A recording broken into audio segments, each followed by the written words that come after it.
Okay. शुरू करें sir से? ओके, चलिए। पृष्ठ संख्या 402। एकोननवतितमः सर्गः।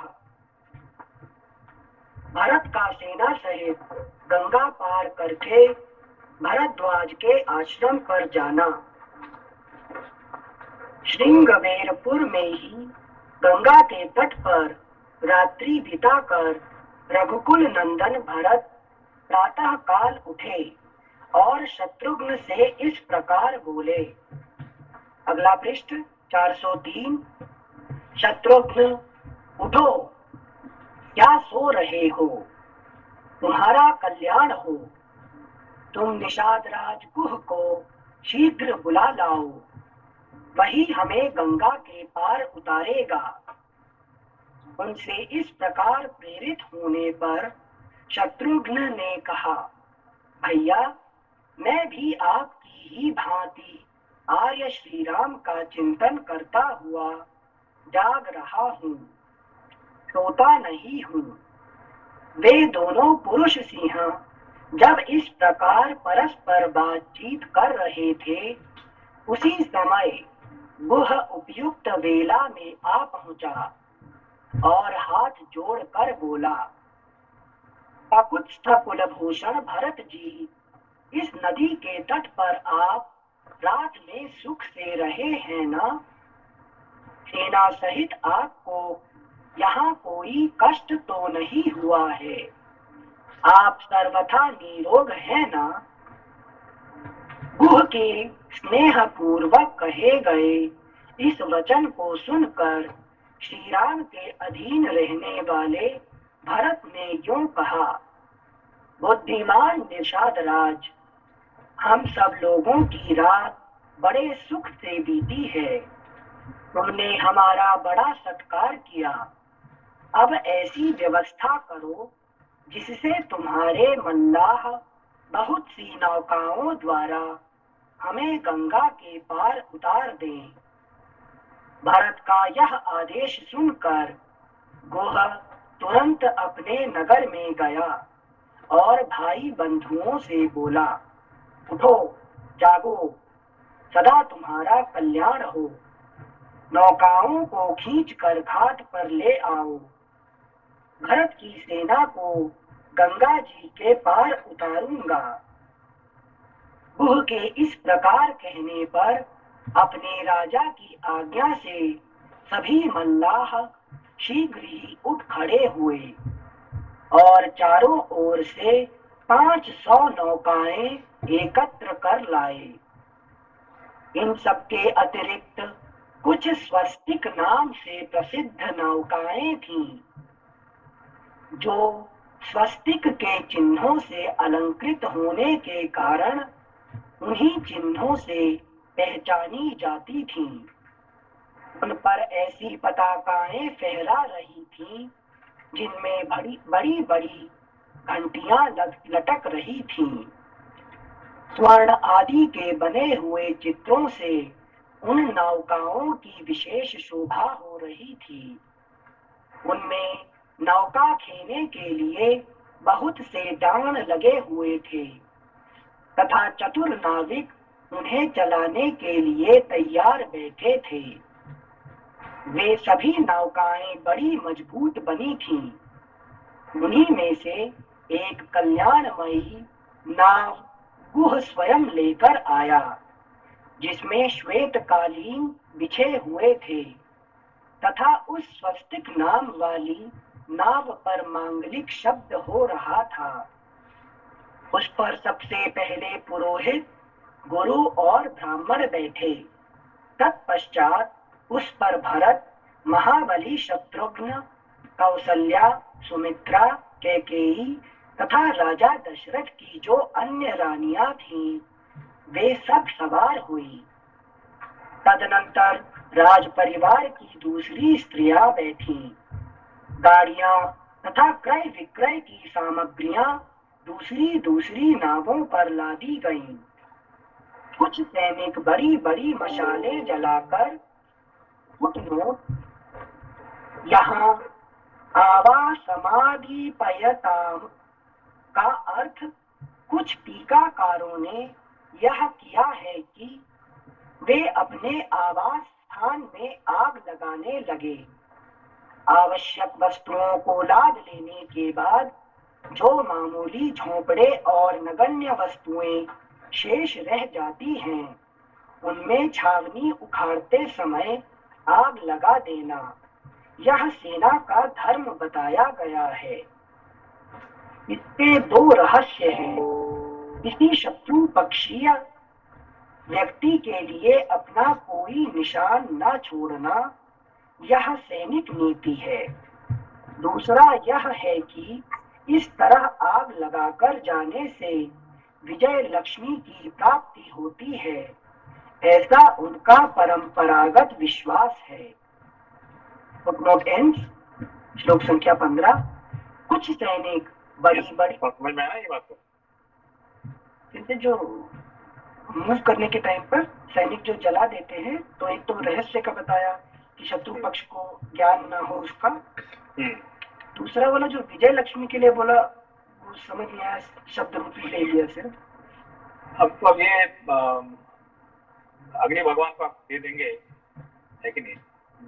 तो वो तो सेकंडरी है। मेन है कि उसको जला देने से शत्रु पक्ष का कोई उसका उसको कोई प्रमाण नहीं मिलेगा, लेकिन कौन आया था, कौन रहा था, क्या कर रहे थे, उनके बारे में जानकारी कुछ नहीं मिलेगा।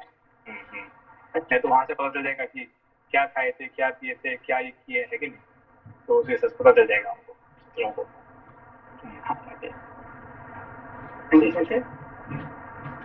श्लोक संख्या 15। कुछ सैनिक बड़ी बड़ी मशालें जलाकर अपने खेमों में छूटी हुई वस्तुओं को संभालने लगे।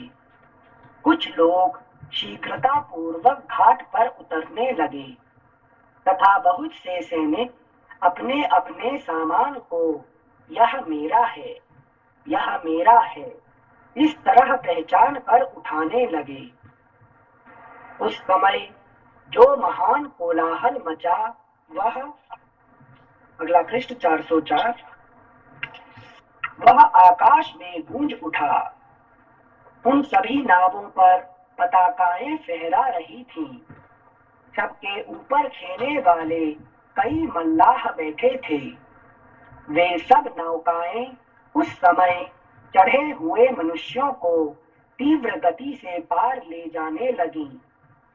कितनी ही नौकाएं केवल स्त्रियों से भरी थीं।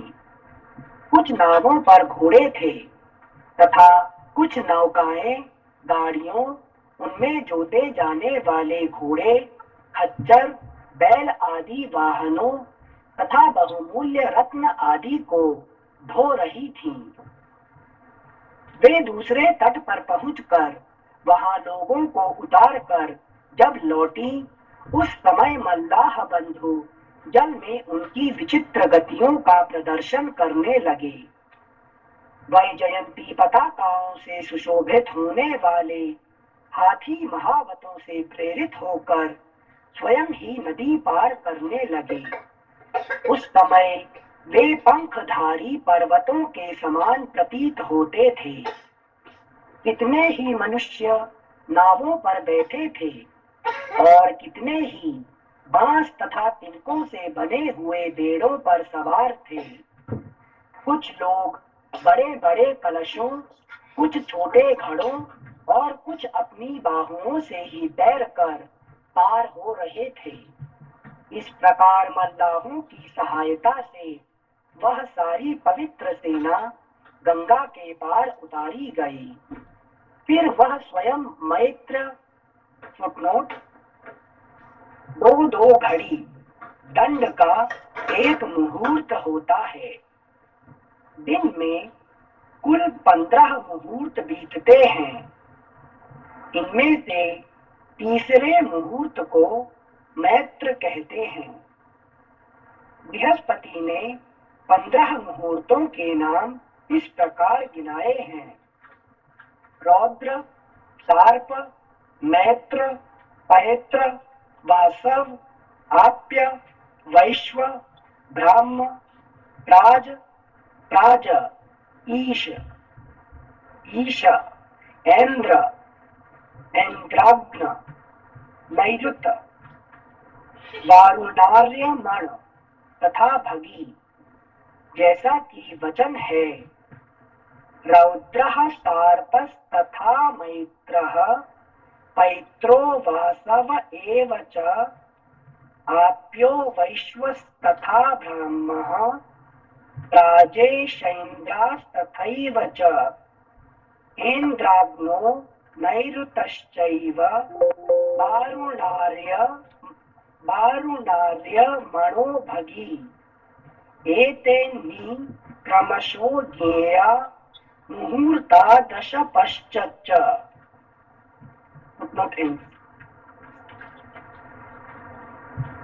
श्लोक संख्या 21। इस प्रकार मल्लाहों की सहायता से वह सारी पवित्र सेना गंगा के पार उतारी गई।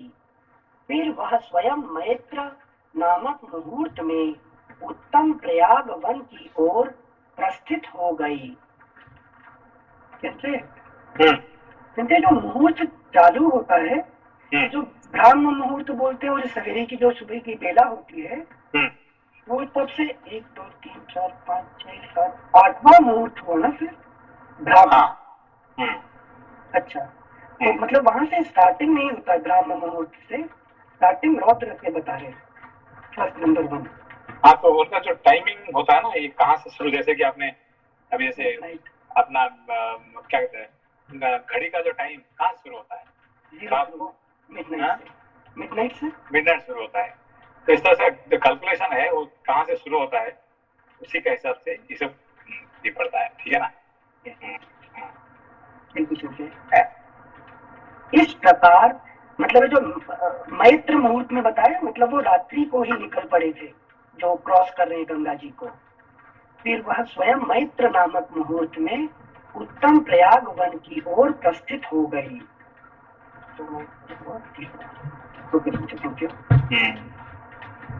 श्लोक संख्या 22।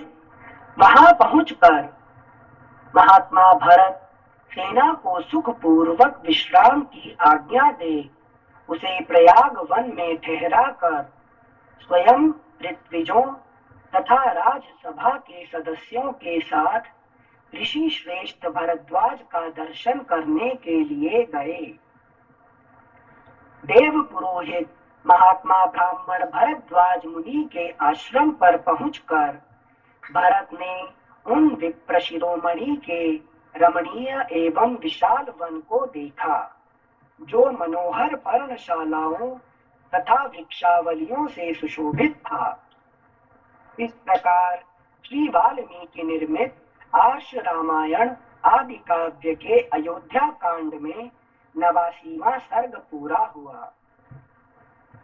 90तमः सर्गः भरत और भरद्वाज मुनि की भेंट। नमस्ते नमस्ते। संजय, एक प्रश्न था कि आपने जैसे बताया था कल कि भरद्वाज मुनि जो है वो भरण करते हैं सारे प्राणियों का, भरण पोषण करते हैं सबका। तो संजय सारे प्राणियों की जो मतलब जो कैपेबिलिटी, उसको किस कंटेक्स्ट में देखना चाहिए कि जो अपनी आजीविका चलाने के लिए जो कैपेबिलिटी है वो भरद्वाज मुनि से आती है या फिर नहीं, वो नहीं है। एक्चुअली क्या है कि भरद्वाज मुनि जो है साधारण लोगों का भरण पोषण नहीं करते हैं। ठीक है ना। वो किसको भरण पोषण करेंगे?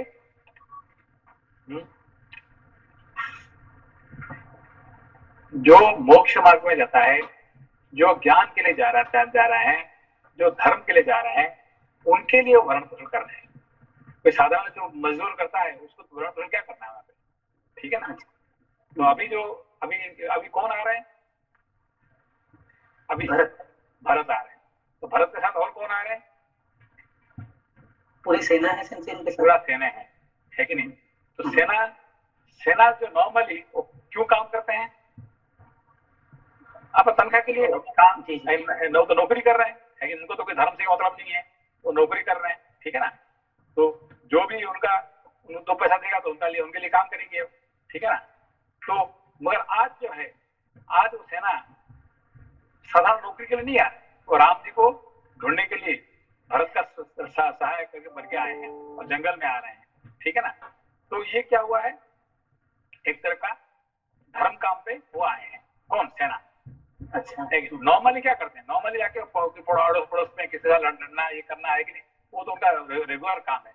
और आज वो रेगुलर काम नहीं है, ये इरेगुलर काम है, ठीक है ना। ये राम लक्ष्मण को ढूंढने के लिए, उनको उनको उसको सहायता करने के लिए वो आ रहे हैं। तो आज इनको अच्छा खाना पीना खिलाएंगे, उनको ये दिखाएंगे, तो फिर उनका उनका उनको साधारण जो लोग, ऐसा तो नौकरी तनख्वाह तो मिल रहा है, लेकिन अभी खाने पीने अच्छा नहीं है उनको। जो सेना को क्या देना पड़ता है, उनको अच्छे खाना देना पड़ता है, उनको अच्छे वस्त्र देना पड़ता है कि नहीं।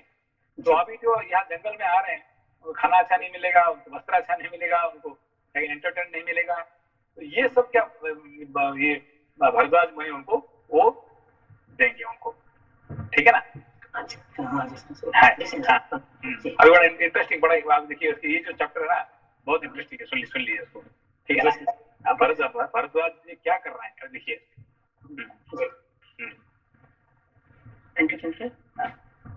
नवतितमः सर्गः भरत और भारद्वाज मुनि की भेंट एवं बातचीत तथा मुनि का अपने आश्रम पर ही ठहरने का आदेश देना। धर्म के ज्ञाता नर श्रेष्ठ भरत ने भारद्वाज आश्रम के पास पहुंचकर अपने साथ के सब लोगों को आश्रम से एक कोस इधर ही ठहरा दिया था और अपने भी अस्त्र शस्त्र तथा राजोचित वस्त्र उतार कर वहीं रख दिए थे। केवल 2 रेशमी वस्त्र धारण करके पुरोहित को आगे किए वे मंत्रियों के साथ पैदल ही वहां गए। समझ में आई बात? क्या हुआ?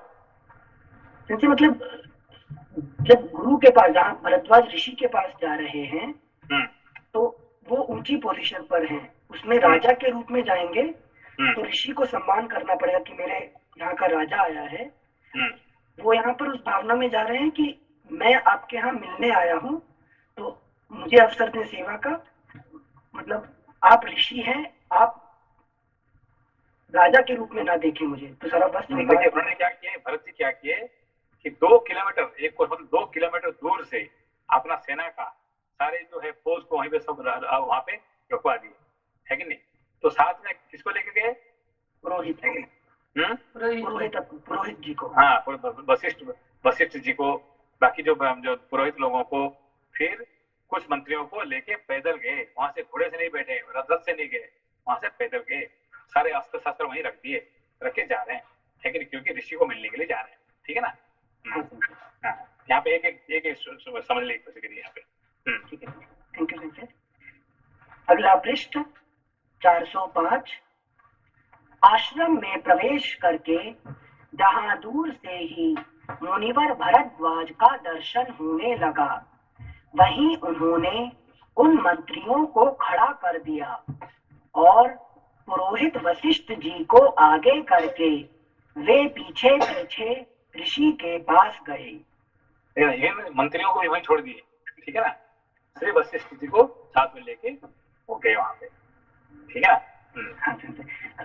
मंत्रियों को छोड़ने का अर्थ मतलब वो राज्य को रिप्रेजेंट करते हैं, वो इतने इंटेलिजेंट नहीं है, किस उद्देश्य से छोड़ दिया उन्हें? हाँ, उसका मतलब फिलोसॉफिकली देखेंगे तो है कि नहीं। तो अपना जो ज्ञान जो आप जानते हैं वो छोड़ के जाना चाहिए, ठीक है ना। तो आप जो जाते हैं, कोई ऋषि महर्षि के पास जाते हैं, तो don't carry with your knowledge, मैं मुझे ये पता है कि नहीं, वो नहीं है इसको, है कि नहीं, कि अज्ञान के हिसाब से जाइए, ठीक है ना।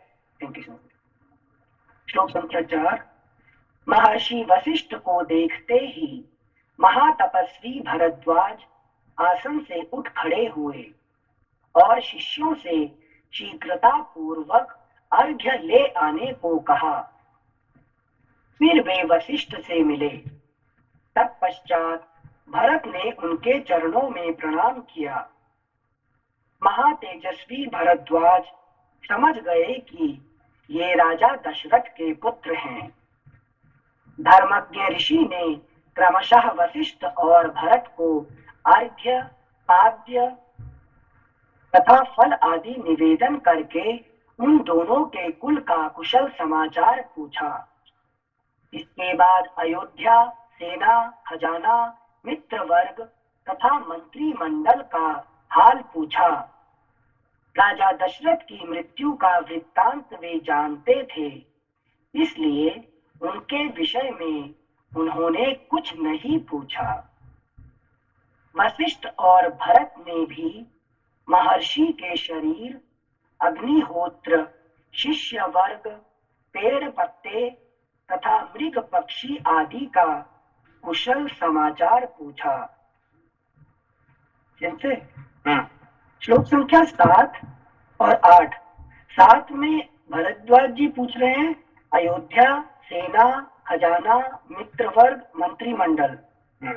और जब ये ऋषि से पूछते हैं तो भरद्वाज जी से पूछ रहे हैं अग्निहोत्र, शिष्य वर्ग, पेड़ पत्ते, मृग पक्षी। मतलब उनकी धन संपत्ति वही इनका संपत्ति है। जैसे ऋषियों का संपत्ति क्या है कि नहीं, ये संपत्ति है। लेकिन अग्निहोत्र ठीक चल रहा है, नहीं चल रहा है, क्योंकि कोई राक्षस आ गया है तो अग्निहोत्र बंद हो जाता है कि नहीं। अग्निहोत्र चलता है, आपका शिष्य वर्ग सब सही में है कि नहीं है, आपका शरीर ठीक है कि नहीं है, आपका पेड़ पौधे है कि नहीं, सब है कि ठीक है, उनको यही उनका संपत्ति है। श्लोक संख्या 9। महायशस्वी भरद्वाज सब ठीक है ऐसा कहकर श्री राम के प्रति स्नेह होने के कारण भरत से इस प्रकार बोले, तुम तो राज्य कर रहे हो ना, तुम्हें यहाँ आने की क्या आवश्यकता पड़ गई, यह सब मुझे बताओ, क्योंकि मेरा मन तुम्हारी ओर से शुद्ध नहीं हो रहा है। मेरा विश्वास तुम पर नहीं जमता है। कैसे टेस्ट कर रहे हैं ऋषि, है कि नहीं।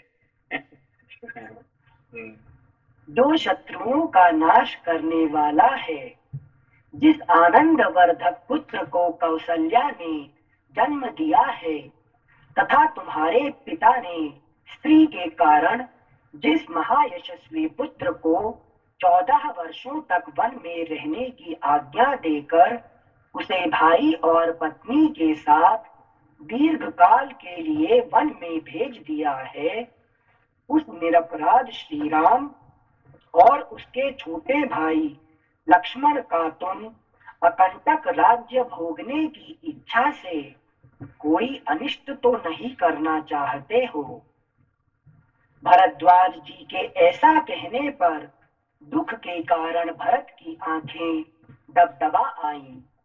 एक मिनट, जैसे यहाँ क्या वो जानबूझ के भरत जी को टेस्ट कर रहे हैं? उनको टेस्ट, उनका ऋषियों का काम होता है कि वो टेस्ट करें। ये तो नहीं कि उनको पता ही नहीं है कि ये भरत किस लिए आए। नहीं, सब कुछ पता है तो भी उनको टेस्ट करते रहेंगे। इतना नहीं, और भी बहुत टेस्ट अभी यहाँ शुरुआत हुआ है, ये तो सिर्फ कहने का हुआ है। उसके बाद देखो क्या कितने टेस्ट करते हैं, है कि नहीं। भरत जी का टेस्ट जो है बहुत कुछ यहाँ से शुरुआत होता है, तो सिर्फ कह दिए और तो कुछ नहीं है, ठीक है ना। कैसे टेस्ट करते देखो। संजय एक मिनट, आप पहले बता दीजिए संजय, शास्त्र हम पढ़ते हैं याद नहीं रहता क्योंकि दुष्कर्मों की वजह से। यहाँ पर जो भरत जी हैं उनका चरित्र तो धर्ममय है, तो उन्होंने कुछ कष्ट किया या पाप किया या दुष्कर्म किए थे जो वाक बाण इतने मिलते हैं उन्हें? नहीं, देखिए ऐसा जो जैसे कि याद करो अभी बात, अब यहाँ पे कौन है साथ में, कौन आए? वशिष्ठ जी आए। नहीं, वशिष्ठ जी आए, ठीक है ना। किसके साथ? भरत जी के साथ। और वशिष्ठ जी ने क्या किए थे विश्वामित्र जी को याद है? है कि नहीं। उन्होंने टेस्ट करने के बावजूद उनको ब्रह्मर्षि बना दिए, है कि नहीं। सिर्फ किसका टेस्ट का? वशिष्ठ जी का टेस्ट के कारण विश्वामित्र ब्रह्मर्षि बन गए, है कि नहीं। गायत्री मंत्र लेके आएंगे, है कि नहीं। तो ऐसे ही अभी जो सबसे बड़ा टेस्ट अभी जिंदगी में अभी किसके द्वारा होता है? भरद्वाज के द्वारा होता है। भरत को सबसे बड़ा टेस्ट। अभी तक तो जो हुआ बाकी सब तो छोटे छोटे था, है कि नहीं। आप देखिए कितना बड़ा टेस्ट कर रहे हैं भरद्वाज जी, ठीक है ना। मतलब टेस्ट करना इज लाइक अ जॉब, और जिससे पुरस्कार मिलेगा बाद में।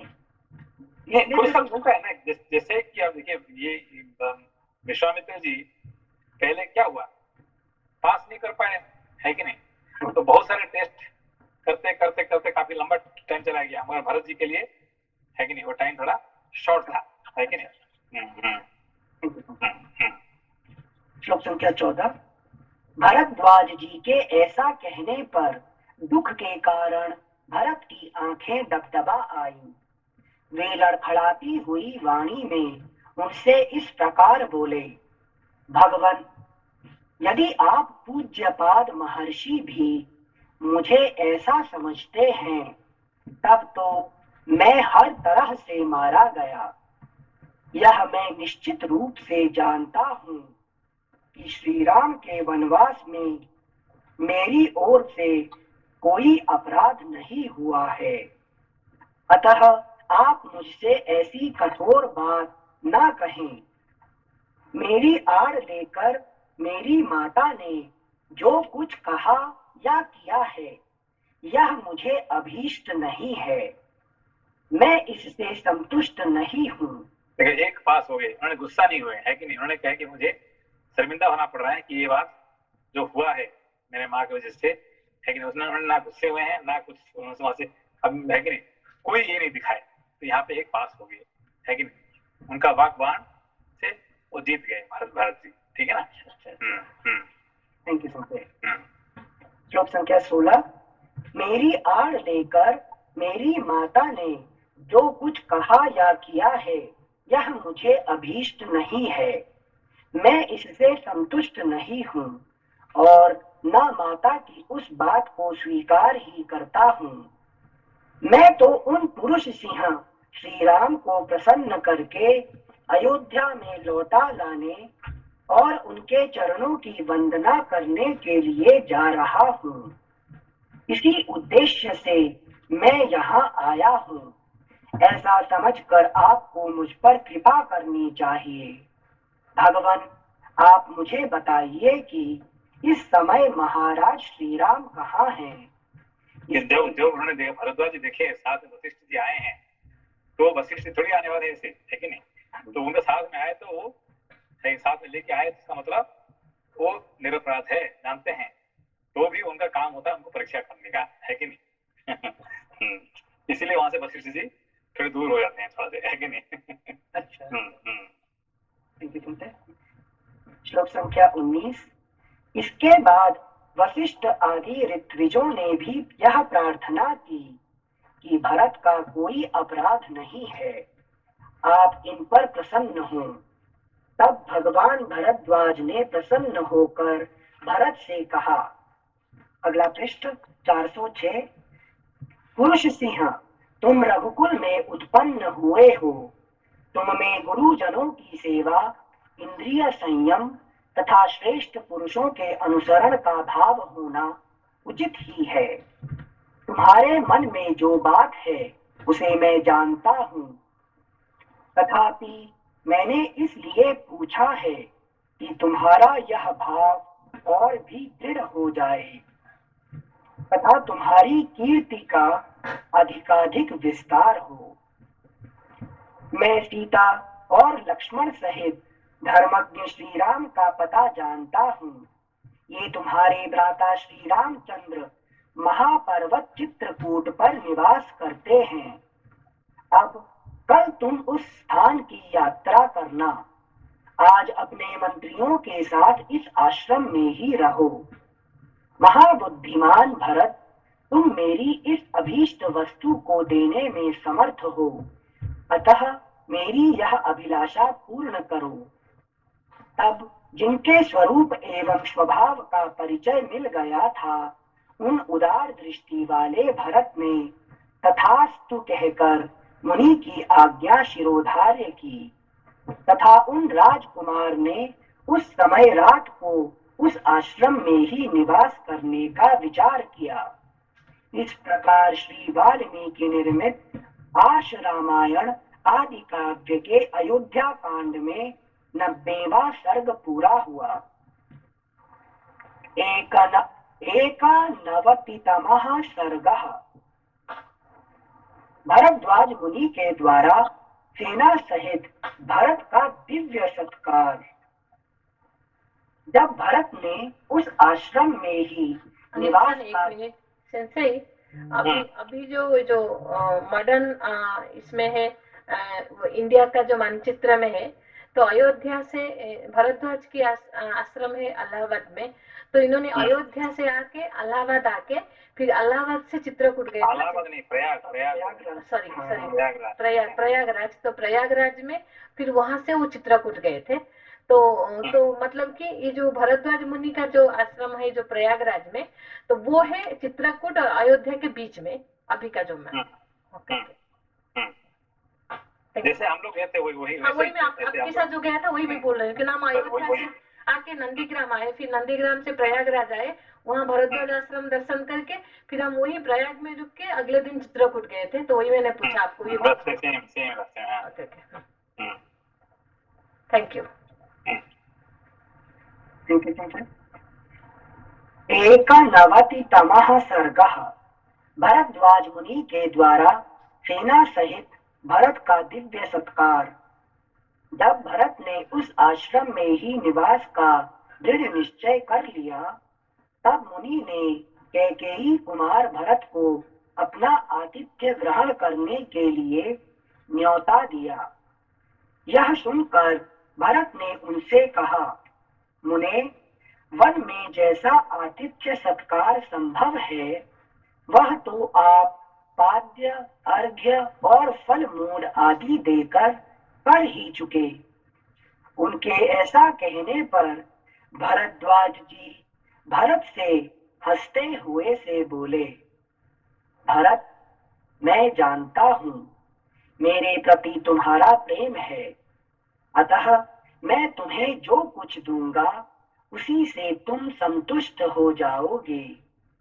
किंतु इस समय मैं तुम्हारी सेना को भोजन कराना चाहता हूँ। नरश्रेष्ठ, इससे मुझे प्रसन्नता होगी, और जिस तरह मुझे प्रसन्नता हो वैसा कार्य तुम्हें अवश्य करना चाहिए। देखिए, अभी ऐसे ही बात वशिष्ठ जी कहे थे विश्वामित्र, याद है कि नहीं है कि नहीं? तो उन्होंने कहा कि भाई तुम्हारे सारे सेना को ले आओ और मैं उनको खिलाना पिलाना चाहता हूँ, ठीक है ना? तो उन्होंने कहा कि भाई आप एक छोटे आश्रम में रहते हैं, है कि नहीं महर्षि, आप कैसे इतने हजारों लोगों को खिलाएंगे, है कि नहीं? ऐसे ही भरद्वाज जी क्या कहते हैं कि तुम सारे सेना को ले आओ और मैं उनको अच्छे से खिलाना पिलाना चाहता हूँ, है कि नहीं? सेम है कि नहीं? मतलब टेस्ट करने के लिए दोनों जगह पे। हाँ, टेस्ट भी दो अर्थ होता है उनको, एक तो टेस्ट करने के लिए होता है, दूसरा क्या होता है कि जो बेचारे आए हैं, कि सैनिक लोग आए हैं, है कि नहीं, उनको भी कोई आनंद तो मिलना चाहिए ना, और उनका आनंद और भरत जी का आनंद तो अलग है ना। भरत जी का आनंद क्या है, राम जी को मेरा अपना भाई को मिलना, ठीक है ना, और सैनिक लोग आनंद थोड़ी हुई है उनको तो कैसे अच्छा खाना मिले, खाना पीना रहना, है कि नहीं, उनको एंटरटेनमेंट ये मिल जाए तो उनका खुश हो जाएंगे, है कि उनको राम जी से मिलने से चलो थोड़ा बहुत तो ये मिलेगा, बोले इतने वो थोड़ी खुश हो, ठीक है ना, उनका तनख्वाह बढ़ गया, है कि नहीं, अच्छा खाना पीना एंटरटेनमेंट मिल गया तो खुश हो जाएंगे। उनका बिजनेस ट्रिप हो गया, फॉरेन ट्रिप, उनके लिए बिजनेस ट्रिप हो जाता है कि नहीं। और ये भरद्वाज जी उनको खुश करना चाहते हैं, क्यों? क्योंकि राजा को खुश करने के लिए, जैसे आपने कहा कि नहीं, कोई माँ को खुश करना चाहते तो उसका बच्चे को खुश करा दो, है कि नहीं, ऐसे ही राजा को खुश करना चाहते हैं तो उनका सैनिक सेना को, उनके साथ जो आए उनको खुश कर दिया तो राजा खुश हो जाएगा, ठीक है ना। Thank you sir. श्लोक संख्या 3। उनके ऐसा कहने पर भरद्वाज जी भरत से हंसते हुए से बोले, भरत, मैं जानता हूँ मेरे प्रति तुम्हारा प्रेम है, अतः मैं तुम्हें जो कुछ दूंगा उसी से तुम संतुष्ट हो जाओगे। किंतु इस समय मैं तुम्हारी सेना को भोजन कराना चाहता हूँ। नरश्रेष्ठ, इससे मुझे प्रसन्नता होगी, और जिस तरह मुझे प्रसन्नता हो वैसा कार्य तुम्हें अवश्य करना चाहिए। पुरुष प्रवर, तुम अपनी सेना को किस लिए इतनी दूर छोड़कर यहाँ आए हो? सेना सहित यहाँ क्यों नहीं आए? तब भरत ने हाथ जोड़कर उन तपोधन मुनि को उत्तर दिया, भगवान, मैं आपके ही भय से सेना के साथ यहाँ नहीं आया। प्रभो, राजा और राजपुत्र को चाहिए कि वे सभी देशों में प्रयत्न पूर्वक तपस्वी जनों को दूर छोड़कर रहें, क्योंकि उनके द्वारा उन्हें कष्ट पहुंचने की संभावना रहती है। भगवान, मेरे साथ बहुत से अच्छे अच्छे घोड़े, मनुष्य और मतवाले गजराज हैं, जो बहुत बड़े भूभाग को ढककर मेरे पीछे पीछे चलते हैं। वे आश्रम के वृक्ष, जल, भूमि और पर्णशालाओं को हानि न पहुंचाएं, इसलिए मैं यहाँ अकेला ही आया हूँ। तदनंतर उन महर्षि ने आज्ञा दी कि सेना को यहीं ले आओ। अगला पृष्ठ 407। तब भरत ने जब सेना आते हैं तो क्या होता है, आश्रम का सारे पेड़ पौधे ये सब है ना, इसको उनको क्या करते हैं, उनको सब नष्ट कर देते हैं। ठीक है ना। मुझे याद है कि बहुत साल पहले है कि नहीं, हमारे बॉम्बे में हमारे एक फंक्शन हो रहा था, है कि नहीं, तो वहाँ पे वहाँ पे बॉम्बे का जो मेयर थे और दिलीप कुमार, वो दोनों आए थे और उनका जो गेस्ट को उनको देखना मेरा काम था। ठीक है ना। तो आश्रम का मंदिर तक वो क्या कि जूता पहन के आ गए ये दोनों। ठीक है ना। मैंने कहा भाई आप लोग यहाँ आए हैं तो जूता तो नीचे रखे आना चाहिए ना। अरे भाई थोड़ा यहाँ रुकने, यहाँ रखना नहीं, यहाँ नीचे रखे अब आओ। तो कहते कि यहाँ इतने दूर तक कैसे चल के आए बिना जूते से। आप जूता नहीं छोड़ सकते तो यहाँ मंदिर तक आने की क्या जरूरत है आपका। है कि नहीं। तो बोलते यार ये तो शिष्य इतने कठोर होते तो गुरु जी कितने कठोर हो गया। है कि नहीं। तो मैंने कहा जाओ जूता रख के नीचे रख के आ जाना। जूता चोरी हो जाए तो नीचे से बिना जूते चले जाओगे। है कि नहीं। है कि नहीं। इस तरह से ठीक है, बढ़िया। तभी जैसे ही जापान आते तो तभी पोबिनिल मुकरा लेके उनको दे देते कि पॉलिथीन में डाल के। Thank you so much. श्लोक संख्या 10। तदनंतर उन महर्षि ने आज्ञा दी कि सेना को यहीं ले आओ। तब भरत ने सेना को वहीं बुलवा लिया। इसके बाद मुनिवर भरद्वाज ने अग्निशाला में प्रवेश करके जल का आचमन किया और ओठ पोंछ कर भरत के आतिथ्य सत्कार के लिए विश्वकर्मा आदि का आवाहन किया। वे बोले, मैं विश्वकर्मा त्वष्टा देवता का आवाहन करता हूँ।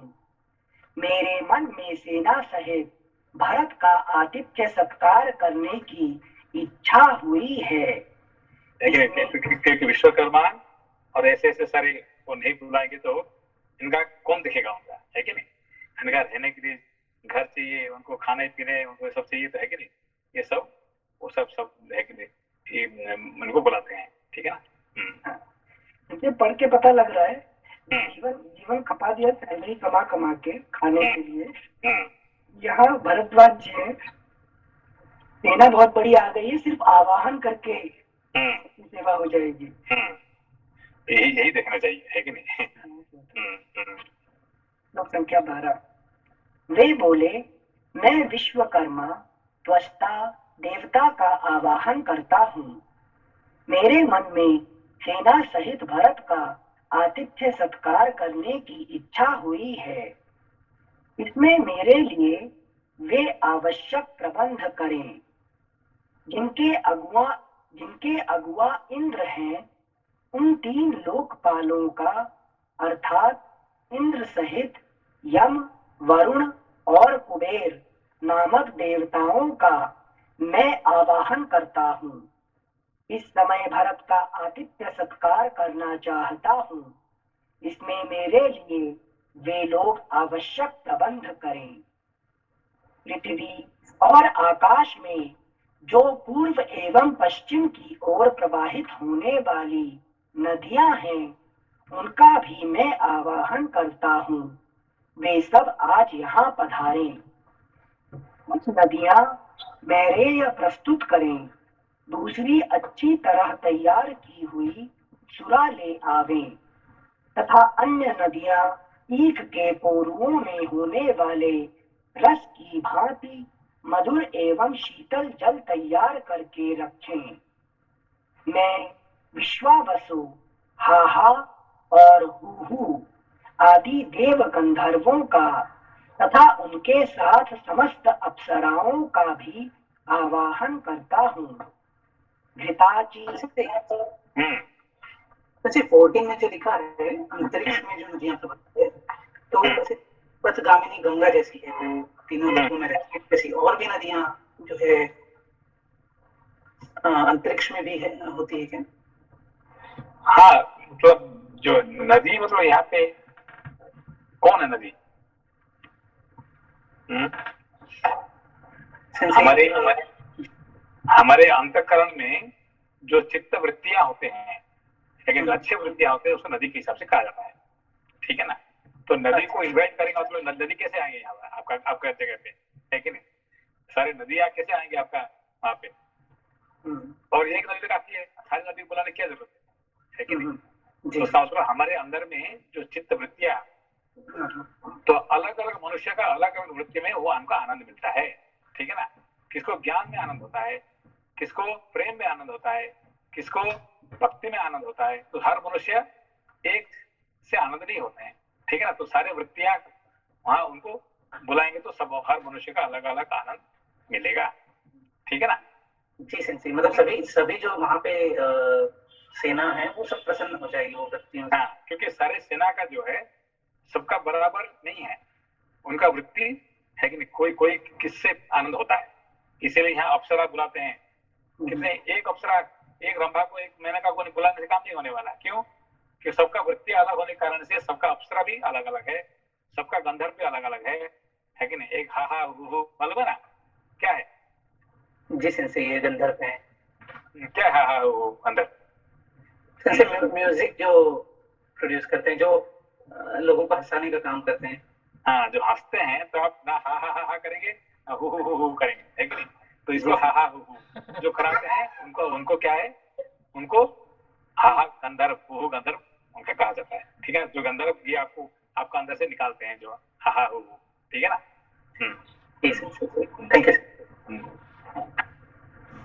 क्योंकि मतलब हाहा हु मतलब जो कि आप हमें कई बार टोकते हैं ना, जो मतलब क्या करें, वो गंधर्व उसके डेडिकेटेड हंसाने वाले गंधर्व होते हैं। और क्या, तो देखिए जो हंसाने वाले जो जो जो क्या कहते हैं, जो कॉमेडियन होते हैं, वो कॉमेडियन क्या करते हैं, आपका अंदर से निकालते हैं क्या, ना हा हा हा हा करते रहेंगे, ना हु करते रहते हैं, लेकिन इसको हा हा हु गंधर्व कहते हैं।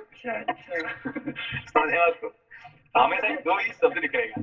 समझ नहीं आया था जब पढ़ रहे थे ना, हाँ ये क्या पूछ रहे हैं। श्लोक संख्या 16। मैं विश्वावसु, हाहा और हूहू आदि देव गंधर्वों का तथा उनके साथ समस्त अप्सराओं का भी आवाहन करता हूँ। घृताची, विश्वाची, मिश्रकेशी, अलम्बुषा, नागदत्ता, हेमा, सोमा तथा अद्रीकृतस्थली अथवा पर्वत पर निवास करने वाली सोमा का भी मैं आवाहन करता हूँ। ये सब क्या अप्सरा का वैरायटी है कि नहीं। तो हर अप्सरा जो है उनका एक एक क्या कहते हैं, उनका एक एक काम होता है, सबका बराबर काम नहीं होता है, ठीक है ना।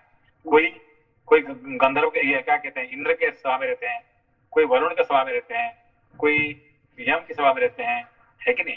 तो सब अलग अलग जगह रहते हैं, कोई ऋषियों के सभा के साथ में रहते हैं, ठीक है ना। जिनसे तो सेना को खुशी करने के लिए आवाहन कर रहे थे। और घृताची आप बताएं। नहीं, सेना मतलब यहाँ पे सिर्फ सेना नहीं है। एक जो मंत्री आए तो वो क्या करेंगे, वो चुपचाप सोएंगे क्या? जो मंत्री आए हैं, है कि नहीं। तो जो बाकी जो आए हैं उनके साथ जो वहाँ के जो अयोध्या वासी आए हैं, है कि नहीं, वो क्या करेंगे? तो सेना को खाना खिला देंगे और उसे भूखे रहेंगे क्या? संगीत का कार्यक्रम, हाँ, है कि नहीं। जैसे अभी ये आए हैं क्या, गोह भी आए हैं, उनका साथ उनका भी लोग आए हैं, है कि नहीं, गोह का भी लोग आए हैं, मल्लाह भी आए हैं। तो इस सबको खाना खिलाने के लिए भरद्वाज जी तैयार होगी, है कि सबको खाना पीना खिलाओ, सबको एंटरटेनमेंट कराओ, ठीक है ना। ठीक है संशय। श्लोक संख्या 17। घृताची विश्वाची मिश्रकेशी अलंबुषा नागदत्ता हेमा सोमा और अद्रिकृत स्थली अथवा पर्वत पर निवास करने वाली सोमा का भी मैं आवाहन करता हूँ। जो अप्सराएं इंद्र की सभा में उपस्थित होती हैं तथा जो देवांगनाएं ब्रह्मा जी की सेवा में जाया करती हैं, उन सबका मैं तुम्बुरु के साथ आवाहन करता हूँ।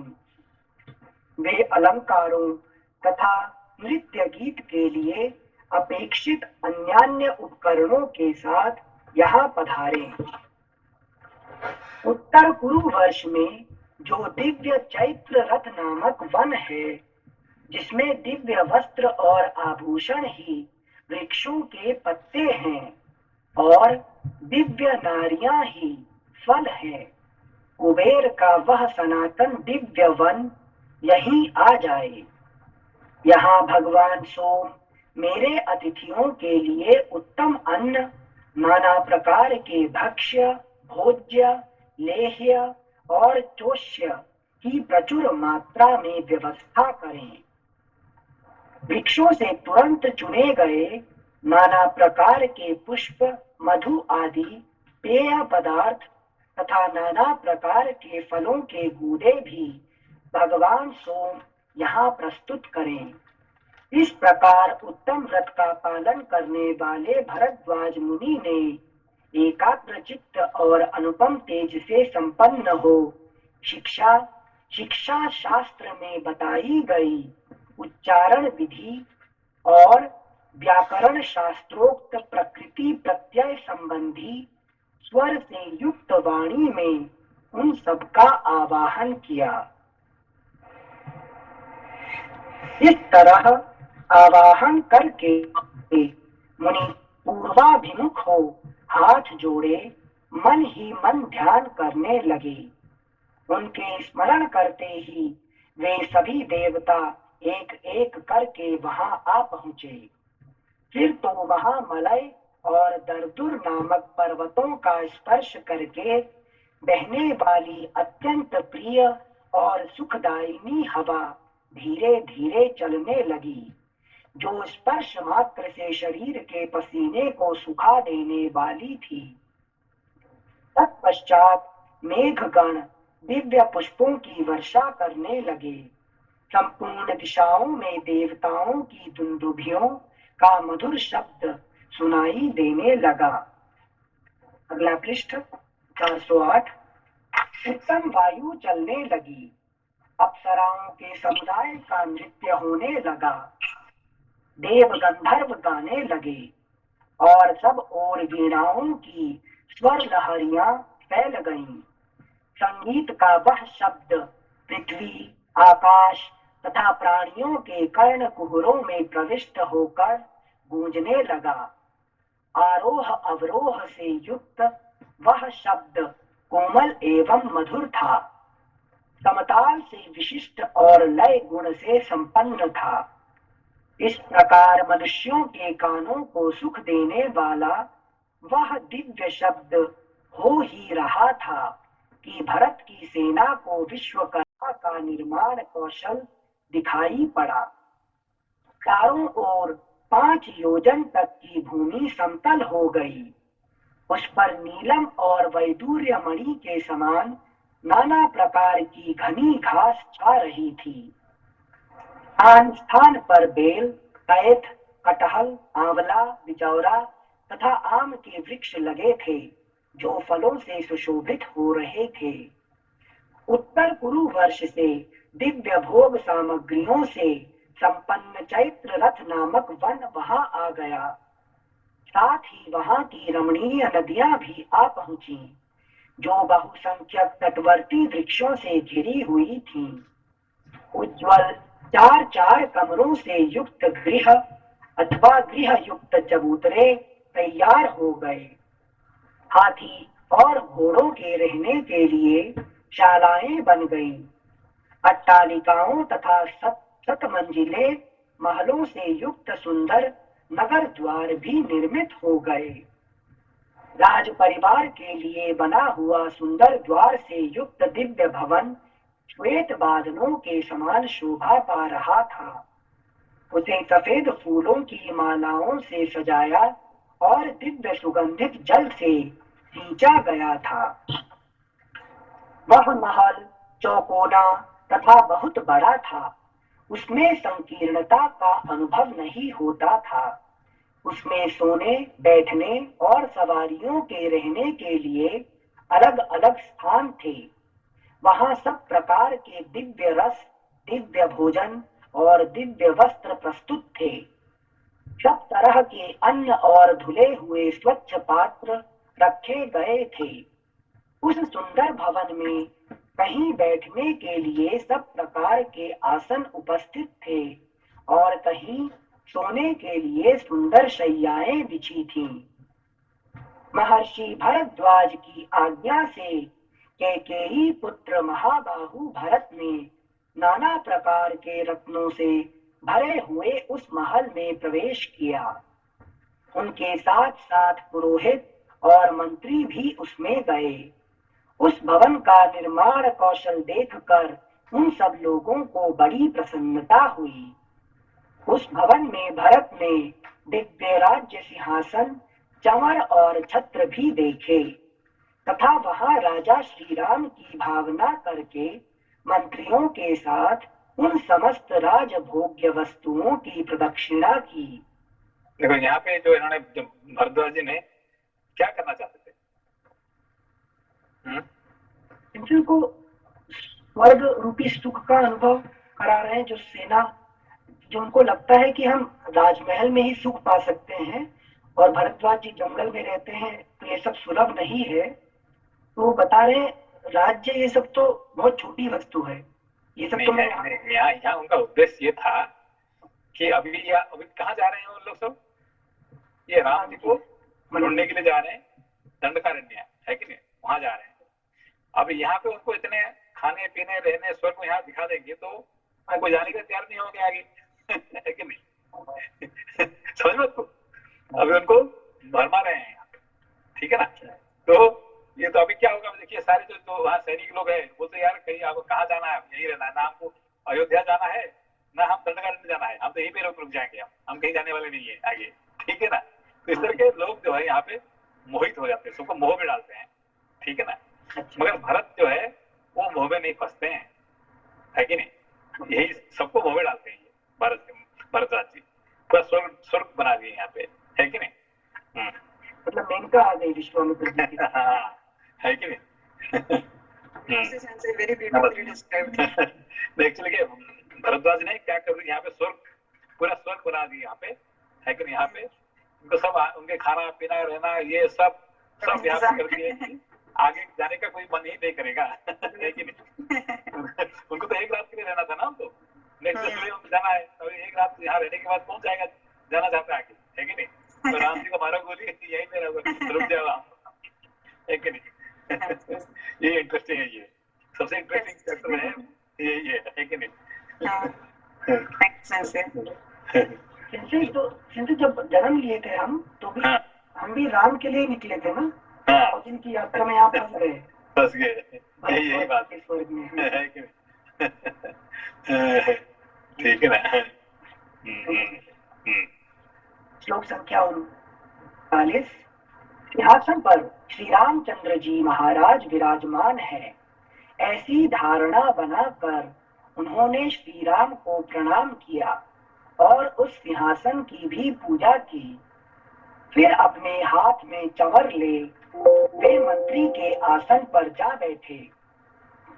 तत्पश्चात पुरोहित और मंत्री भी क्रमशः अपने योग्य आसनों पर बैठे। फिर सेनापति और प्रशासता, छावनी की रक्षा करने वाले भी बैठ गए। तदनंतर वहां 2 ही घड़ी में भरद्वाज मुनि की आज्ञा से भरत की सेवा में नदियां उपस्थित हुईं, जिनमें कीच के स्थान में खीर भरी थी। अगला पृष्ठ 409। उन नदियों के दोनों तटों पर ब्रह्मर्षि भरद्वाज की कृपा से दिव्य एवं रमणीय भवन प्रकट हो गए थे, जो चूने से पुते हुए थे। उसी मुहूर्त में ब्रह्मा जी की भेजी हुई दिव्य आभूषणों से विभूषित 20,000 दिव्यांगनाएं वहां आईं। इसी तरह सुवर्ण, मणि, मुक्ता और मूंगों के आभूषणों से सुशोभित कुबेर की भेजी हुई 20,000 दिव्य महिलाएं भी वहां उपस्थित हुई, जिनका स्पर्श पाकर पुरुष उन्मादग्रस्त सा दिखाई देता है। इनके सिवा नंदन वन से 20,000 अप्सराएं भी आईं। नारद, तुम्बुरु और गोप अपनी कांति से सूर्य के समान प्रकाशित होते थे। ये तीनों गंधर्वराज भरत के सामने गीत गाने लगे। अलम्बुषा, मिश्रकेशी, पुंडरीका और वामना, ये 4 अप्सराएं भरद्वाज मुनि की आज्ञा से भरत के समीप नृत्य करने लगी। जो फूल देवताओं के उद्यानों में और जो चैत्र रथ वन में हुआ करते हैं, वे महर्षि भरद्वाज के प्रताप से प्रयाग में दिखाई देने लगे। भरद्वाज मुनि के तेज से बेल के वृक्ष मृदंग बजाते, बहेड़े के पेड़ शम्या नामक ताल देते और पीपल के वृक्ष वहां नृत्य करते थे। तदनंतर देवदारू, ताल, तिलक और तमाल नामक वृक्ष कुबड़े और बौने बनकर बड़े हर्ष के साथ भरत की सेवा में उपस्थित हुए। शिंशपा, आमल की और जम्बू आदि स्त्रीलिंग वृक्ष तथा मालती, मल्लिका और जाति आदि वन की लताएं नारी का रूप धारण करके भरद्वाज मुनि के आश्रम में आ बसी। वे भरत के सैनिकों को पुकार पुकार कर कहती थीं, मधु का पान करने वाले लोगों, लो यह मधु पान कर लो। तुममें से जिन्हें भूख लगी हो वे सब लोग यह खीर खाओ, और परम पवित्र फलों के गूदे भी प्रस्तुत हैं, इनका आस्वादन करो। जिसकी जो इच्छा हो वही भोजन करो। 7-8 तरुणी स्त्रियां मिलकर एक एक पुरुष को नदी के मनोहर तटों पर उबटन लगा लगा कर नहलाती थीं। बड़े बड़े नेत्रों वाली सुंदरी रमणियां अतिथियों का पैर दबाने के लिए आई थीं। वे उनके भीगे हुए अंगों को वस्त्रों से पोंछकर शुद्ध वस्त्र धारण कराकर उन्हें स्वादिष्ट पेय, दूध आदि पिलाती थीं। तत्पश्चात भिन्न भिन्न वाहनों की रक्षा में नियुक्त मनुष्यों ने हाथी, घोड़े, गधे, ऊंट और बैलों को भली भांति दाना, घास आदि का भोजन कराया। इक्ष्वाकु कुल के श्रेष्ठ योद्धाओं की सवारी में आने वाले वाहनों को वे महाबली वाहन रक्षक, जिन्हें महर्षि ने सेवा के लिए नियुक्त किया था, प्रेरणा दे देकर गन्ने के टुकड़े और मधु मिश्रित लावे खिलाते थे। घोड़े बांधने वाले सईस को अपने घोड़े का और हाथीवान को अपने हाथी का कुछ पता नहीं था। सारी सेना वहां मत्त प्रमत्त और आनंद मग्न प्रतीत होती थी। संपूर्ण मनोवांछित पदार्थों से तृप्त होकर लाल चंदन से चर्चित हुए सैनिक अप्सराओं का संयोग पाकर निम्नांकित बातें कहने लगे। अगला पृष्ठ 410। अब हम अयोध्या नहीं जाएंगे। देखा था क्या बोल रहे हैं, हम अयोध्या नहीं जाएंगे। नशा आ गया उनको, फिर बड़ी। अब हम अयोध्या नहीं जाएंगे, दंडकारण्य में भी नहीं जाएंगे। अगर राम जी को ढूंढे कौन जाएगा अपना, है कि नहीं? ज्ञान को छोड़ो। अब हम अयोध्या नहीं जाएंगे, दंडकारण्य में भी नहीं जाएंगे। भरत सकुशल रहें, जिनके कारण हमें इस भूतल पर स्वर्ग का सुख मिला, तथा श्री रामचंद्र जी भी सुखी रहें, जिनके दर्शन के लिए आने पर हमें इस दिव्य सुख की प्राप्ति हुई। इस प्रकार पैदल सैनिक तथा हाथी सवार, घुड़सवार, सईस और महावत आदि उस सत्कार को पाकर स्वच्छंद हो उपर्युक्त बातें कहने लगे। すいません、兄さん。先生、すいません。just Anil san read, we don't go to Ayodhya and we also not go to Dandakaranya and said, Bharata, King Bharata, be happy, be let Bharata be happy, and in his own place, and let Ram be happy in his own place. So we are happy here, here. Yeah, and this is like Ashirwad, right, from their side. No, not Ashirwad, because we are happy. See, they are so happy now. First time in their life, they are getting such kind of entertainment. Okay, never they got in the whole life. Never they could enjoy like this. Okay, nobody else gives enjoy. So all their enjoyments are, they got their desire is fulfilled. They are enjoying heaven. So they don't want to go back to Ayodhya. They don't want to go back to seeing Ram. They don't want to even talk to Bharat. So they say, let everybody be happy so that we can be happy here. Okay. So they have forgotten. They have come here only for one night. Okay. They are supposed to go back tomorrow morning. But they say, no, we don't want to go anywhere now. Okay. This is how we also came to this world for what? For getting enlightenment. Okay, but we have forgotten. We have came for searching Ram. But we have forgotten Ram and we are enjoying our life here. Okay. Okay. Enjoying like Ravana. Okay, so we will end here and tomorrow continue. Okay. Tomorrow is Tuesday, Sensei. Next. Okay, tomorrow. So Wednesday. So परसों पढ़ेंगे. नमस्ते Sensei. नमस्ते sir.